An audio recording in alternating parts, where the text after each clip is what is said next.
NEET 2026 के answer की आपको दे रहा हूं, अगले 10 मिनट में पूरी आंसर की आपके सामने होगी। जल्दी से जल्दी अपने क्वेश्चन पेपर को निकालो और आंसर वेरीफाई करते जाओ, ठीक है। फिर मैं आपको रैंक प्रेडिक्टर टूल भी दिखाऊंगा जिसमें आप अपनी रैंक और कॉलेज दोनों प्रेडिक्ट कर पाओगे। चलिए जल्दी क्वेश्चन नंबर 1, जो ये सिंपल पेंडुलम वाला ग्राफ था उसका ऑप्शन 4 आंसर है। मैंने कराया था थोड़े दिन पहले डीसी पांडे वाली क्लास में, याद करिएगा, ठीक है। क्वेश्चन नंबर 2, जो room heater is rated eight 400 what, 200 volt, 220 volt, ये जो वाला क्वेश्चन था जिसमें आपको निकालना था कि पावर कितना कंज्यूम होगा, उसका आंसर है ऑप्शन 3, 331 वॉट, ठीक है। फिर है क्वेश्चन नंबर 3 जिसमें angular speed of the flywheel दिया है, जिसमें आपको ऑब्वियसली काइनेमेटिकल इक्वेशन लगानी है। Option number 4 is the correct answer. फिर चलते क्वेश्चन नंबर 4 के पास। क्वेश्चन नंबर 4 में आपको यहाँ पे करेक्ट आंसर है 1.41, क्योंकि आपको ये सिंपल सा सिंपल पेंडुलम और बॉब के ऊपर आंसर है, तो 1.41 क्वेश्चन का आंसर है। ये आप देख लीजिए क्वेश्चन नंबर 4 जो आपके आंसर के साथ मैच करना है आपको। 4 आपके पेपर में शायद ये ऊपर नीचे हो ये क्वेश्चंस, ये सेट नंबर 13 है, सेट नंबर 13 होगा तो यही सीक्वेंस होगा, अलग अलग सेट में अलग अलग सीक्वेंसेस होंगे। फिर क्वेश्चन नंबर 5 जो है ये आपका मैग्नेटिक मूवमेंट और करंट निकालने वाला क्वेश्चन है, कोई भी कॉइल के लिए, जिसमें ऑप्शन है 2.5 एम्पियर और 2 एम्पियर मीटर स्क्वायर वाला। Option 3 is the correct answer. फिर है क्वेश्चन नंबर 6। क्वेश्चन नंबर 6 जो है वो submarine is designed to withstand the pressure, absolute pressure, ये बोला है, तो इसमें आंसर है 990 मीटर वाला। फिर आ गया क्वेश्चन नंबर 7 जहां पे मैच द फॉलोइंग करना है, तो ए का 4, बी का 3, सी का 1, डी का 2 करेक्ट आंसर है। फिर क्वेश्चन नंबर 8 आ गया आपके लिए यहाँ पे। क्वेश्चन नंबर 8 जो है उसमें आपको मैच द फॉलोइंग करना है, बहुत सिंपल से क्वेश्चंस है, तो इसमें आपका आंसर है ए का 2, बी का 3, सी का 4, डी का 1। फिर 9th में आपका आंसर है ऑप्शन नंबर डी, सब पे सेम होगा, 5 माइक्रोफैराड कैपेसिटेंस होगा और 125 माइक्रोकूलम आपका चार्जेस हो गए हर किसी के ऊपर, ठीक है। फिर आ जाओ यहाँ पे क्वेश्चन नंबर 10 पे। क्वेश्चन नंबर 10 जो है उसमें आपको सही फॉर्मूला लगा के आप लगा दोगे कि एच की वैल्यू भी आर है, तो mgr/2 यहाँ पे ऑप्शन आ जाएगा, ठीक है। फिर आ जाओ क्वेश्चन नंबर 11 पे। क्वेश्चन नंबर 11 में सारे स्टेटमेंट दिए हैं, आपको रिएक्शन टाइम के हिसाब से निकाल लेना है कि कितना डिस्टेंस है, तो b ग्रेटर देन b जो है उससे कम है e, इससे कम है a से कम है d से कम है c। फिर क्वेश्चन नंबर 12 जो है उसमें करेक्ट आंसर है 19.6 किलो वॉट। सही यूनिट के हिसाब से देखिएगा, सिर्फ mgh/10 कर देना। इसके पहले भी नीट ने ऐसा क्वेश्चन पूछा हुआ है, ये रिपीट टाइप हो गया है इस बार। 13th क्वेश्चन जो है उसका आंसर है 0.5 × 10⁻⁶ जूल। आपको यहाँ पे बोला है कि दो चार्ज कैपेसिटर और अनचार्ज कैपेसिटर्स को रख दिया और उसमें आपको इलेक्ट्रोस्टैटिक एनर्जी लॉस्ट के ऊपर क्वेश्चन दे दिया है, तो इसमें 0.5 × 10⁻⁶ जूल है। आपको इनके सोल्यूशन चाहिए पूरे के पूरे, तो आप कमेंट कर देना नीट 2026 सॉल्यूशंस, और आपके लिए सोल्यूशन वाला वीडियो भी लेके आऊंगा, ठीक है। अब आ जाओ क्वेश्चन नंबर 14 पे। यहाँ पे एसी सर्किट के ऊपर क्वेश्चन है, रेजोनेंट फ्रीक्वेंसी के ऊपर, तो 15.9 किलो हर्ट्ज ये है रेजोनेंट फ्रीक्वेंसी 14 पे। 15th पे आपको एनसीईआरटी का कई बार मैंने बोला है, ये ग्राफ है, सॉल्ड एग्जांपल का ग्राफ है ये। ऑप्शन नंबर 3 आपका करेक्ट आंसर है। फिर आ जाए क्वेश्चन नंबर 16 पे। क्वेश्चन नंबर 16 पे, electric heater supplies the heat to a system at rate of 100 watt, if the system performs work at 75 joule per second, then the rate at which internal energy increases will be 25 watt, ठीक है।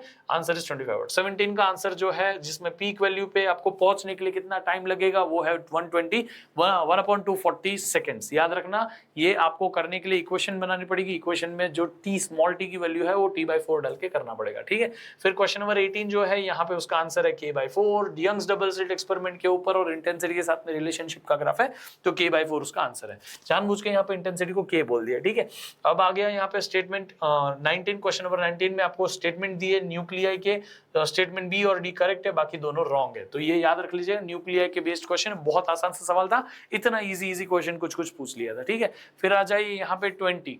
Question number 20 जो है उसमें आप पढ़ोगे interference और diffraction के ऊपर दो स्टेटमेंट दिए, स्टेटमेंट ए जो है वो ट्रू है, स्टेटमेंट बी जो है वो फॉल्स है। फिर 21 जो है, resistor is connected to battery of 12 volt EMF and internal resistance is 2 ohm, then the current in the circuit is 0.6 ampere, the terminal voltage. Simple सा क्वेश्चन है, सिंपल फार्मूला से आपका आंसर आएगा 10.8 वोल्ट, इसका करेक्ट आंसर होगा। 22 metre bridge में exchange कर दोगे यहाँ पे तो क्या हो जाएगा, तो कुछ नहीं होगा भाई, नो डिफ्लेक्शन, ठीक है। फिर यहाँ पे आ जाओ 23 पे। 23 जो है उसमें बोला है सविता क्लास 11 स्टैंडर्ड की स्टूडेंट है, while conducting experiment to determine the effective length of the simple pendulum, notes of the data of the time, ये सब सिंपल पेंडुलम के ऊपर वापस सवाल आ गया जिसमें आंसर है 1 metre. 24 which of the following statements are correct, इसमें से आप पढ़ना है, बहुत इजी स्टेटमेंट्स है, इलेक्ट्रोस्टैटिक्स के चैप्टर के अंदर, टेक्स्ट बुक के अंदर प्रॉपर्ली ये स्टेटमेंट्स लिखे हुए हैं। Option A C and D correct है, आपको इस तरीके से ए सी और डी ये तीन ही स्टेटमेंट करेक्ट है, ठीक है। फिर 25 पे चलते हैं। 2 statements are given below, PN junction diode ऊपर पहला स्टेटमेंट है current in reverse by reverse saturation current, current is called as reverse saturation current. यहाँ पे स्टेटमेंट ए करेक्ट है और बी रॉन्ग है। याद रखिएगा ए स्टेटमेंट रॉन्ग करेक्ट है और बी रॉन्ग है। पी एन जंक्शन डैड के ऊपर सवाल है। Question number 25। Question number 26 in a concave lens ray of a light emanating from the object parallel to the principal axis of the lens after refraction passes through the second principal focus appears to diverge from the first principal focus। तो आपको option 2 जो है वो correct answer है concave lens वाले question में, ठीक है। द अननोन मैन नहीं भाई sorry, the unknown nucleus has a nuclear density of this, mass is this, mass number आपको पूछा है तो फॉर्मूला से मिल जाएगा आपको r = r0 * a⁻⁴ कुछ एक और फॉर्मूला आपको लगाना पड़ेगा डेंसिटी के टर्म्स में। तो यहाँ पे ऑप्शन नंबर 3 जो है वो करेक्ट आंसर है, मतलब 12 उसका एटॉमिक मास नंबर है। फिर 28 galvanometer of resistance 100 ohm is gives full scale deflection, full scale deflection के ऊपर सवाल है। बढ़िया सा ये रेंज है एमिशन एमीटर को गैल्वेनोमीटर से एमीटर, गैल्वेनोमीटर से वोल्टमीटर के ऊपर। तो करेक्ट आंसर है 0.01 ओहम। फिर 29 moment of inertia based question है इस एक्सिस के अबाउट, लेकिन इसमें थोड़ा सा ट्वीक था। तो आपको यहाँ पे करेक्ट आंसर इज L³ वाला करेक्ट आंसर बेटा 3/8 ml³ अपॉन 8 पाई स्क्वायर। फिर आ जाते हैं क्वेश्चन नंबर 30 पे। क्वेश्चन नंबर 30 पे आप सही तरीके से सॉल्व करोगे, यूनिट को बराबर से कैलकुलेट करोगे, क्योंकि ये यूनिट कन्वर्जन भी आपको देखना पड़ेगा। तो आपको यहाँ पे 0.85 आंसर आ जाएगा, ठीक है। ये सेंटीमीटर्स में ना, इसीलिए बेटा। फिर 31 जो है उसमें आंसर 1.2 है। Box of mass 15 kg is kept on the floor of a stationary trolley. The coefficient of static friction between the box and the trolley is 0.12। एक के ऊपर एक। आपको याद होगा डीसी पांडे सर ने कराया था इस टाइप का क्वेश्चन, ठीक है, आपको क्लास में। फिर 32 में थोड़ा सा ट्विक करके पूछ लिया है हमें, सिंपल जो हमारा रेक्टिफायर होता है हाफ वेव, उसमें इसके अक्रॉस वोल्टेज पूछा ना, इसलिए करेक्ट आंसर इज ऑप्शन 4, ठीक है। सिर्फ और सिर्फ उसके अक्रॉस पूछा इसलिए। फिर 33 में जो है आपको flask contains argon and chlorine in the ratio of 2:1 by mass, the temperature of the mixture is 27 degree Celsius, the ratio of the root of the mean square, root mean square, ये भाई। तो आपको यहाँ पे RMS velocity argon की और chlorine की बोलिए, तो करेक्ट आंसर इज √7/2। फिर यहाँ पे बहुत सिंपल सा क्वेश्चन है आपको ईएम वेव्स का। ईएम वेव्स में आप देखोगे तो करेक्ट आंसर आएगा ए का 4, बी का 1, सी का 2, डी का 3। 35th पे आ जाओ। यहाँ पे magnitude and direction of the acceleration produced in a body of a mass 5 kg when 2 mutually perpendicular forces 8 newton and 6 newton exist. This option is 2 metre per second square 10 inverse of 3/4 with 8 newton force. ये हो गया 35। उसके बाद आ गया 36 में ये जो दो है रिवर्स बायस हो जाएंगे, फॉरवर्ड बायस है तो 4 पैरेलल टू 2 का आंसर निकालो तो 8/6 आ जाएगा और उसमें ऊपर 10 जो है वोल्टेज है तो V/R, तो R जो है वो 8/6, तो यहाँ पे इसको सॉल्व करोगे तो आ जाएगा 2 ऑप्शन 15/2। फिर 37th क्वेश्चन पे आ जाता है metal of work function photo electric के ऊपर क्वेश्चन है। सिंपल क्वेश्चन है, आपको मैंने शॉर्टकट भी बता दिया था, प्लैंक्स कांस्टेंट डालने की जरूरत भी नहीं पड़ती है, ठीक है। यहाँ पे सीधा वर्क फंक्शन दिया हुआ है, आपको यहाँ पे निकालना है वेव लेंथ, ठीक है। तो सिंपल सा मैंने कैलकुलेशन बताया था, उसी से आंसर निकालना था 200 नैनोमीटर 6.12400 वाला फेस है, ठीक है। 1240 अपॉन लैम्बडा करके लेना तो वर्क फंक्शन मिल जाता 6.6 is equal to 1240 upon lambda. Simple calculation हो जाता, ठीक है। तो 200 इज द आंसर। यहाँ पे आ जाओ, देखो 6.6 जो है कितना इजीली डिवाइड हो जाएगा 1240 से, तो 2 हो जाएगा, तो 200 नैनोमीटर, कितना आसान हो गया। 38 speed of light in a vacuum takes a unity, light takes 6 minute 40 second to reach the earth from the sun, the distance between the sun and the earth is new unit is, तो ये answer है 4 option 400। 39 rectangular wire, ये हमारा magnetic field में वो खींच रहे हैं हम उसको, तो उसके अंदर BLV से आप आंसर निकालोगे, option 1 will be the correct answer, ठीक है। नाउ क्वेश्चन नंबर 40 जिसमें आपको एम्बिग्विटी हो सकती है। लेट्स सी कौन क्या बोलता है। मेरे हिसाब से सी और डी दोनों करेक्ट आंसर है, बेस्ड ऑन आप ऊपर नेगेटिव लेते हो नीचे नेगेटिव लेते हो, मोशन अंडर ग्रेविटी के ऊपर ग्राफ पूछा था। फिर आ जाता है हमारा VSD MSD वर्नियर कैलिपर के ऊपर सवाल, अगेन लास्ट ईयर शायद से नहीं पूछा था, इस बार पूछ लिया वापस, तो ऑप्शन नंबर 0.02 मतलब option 3 is the correct answer.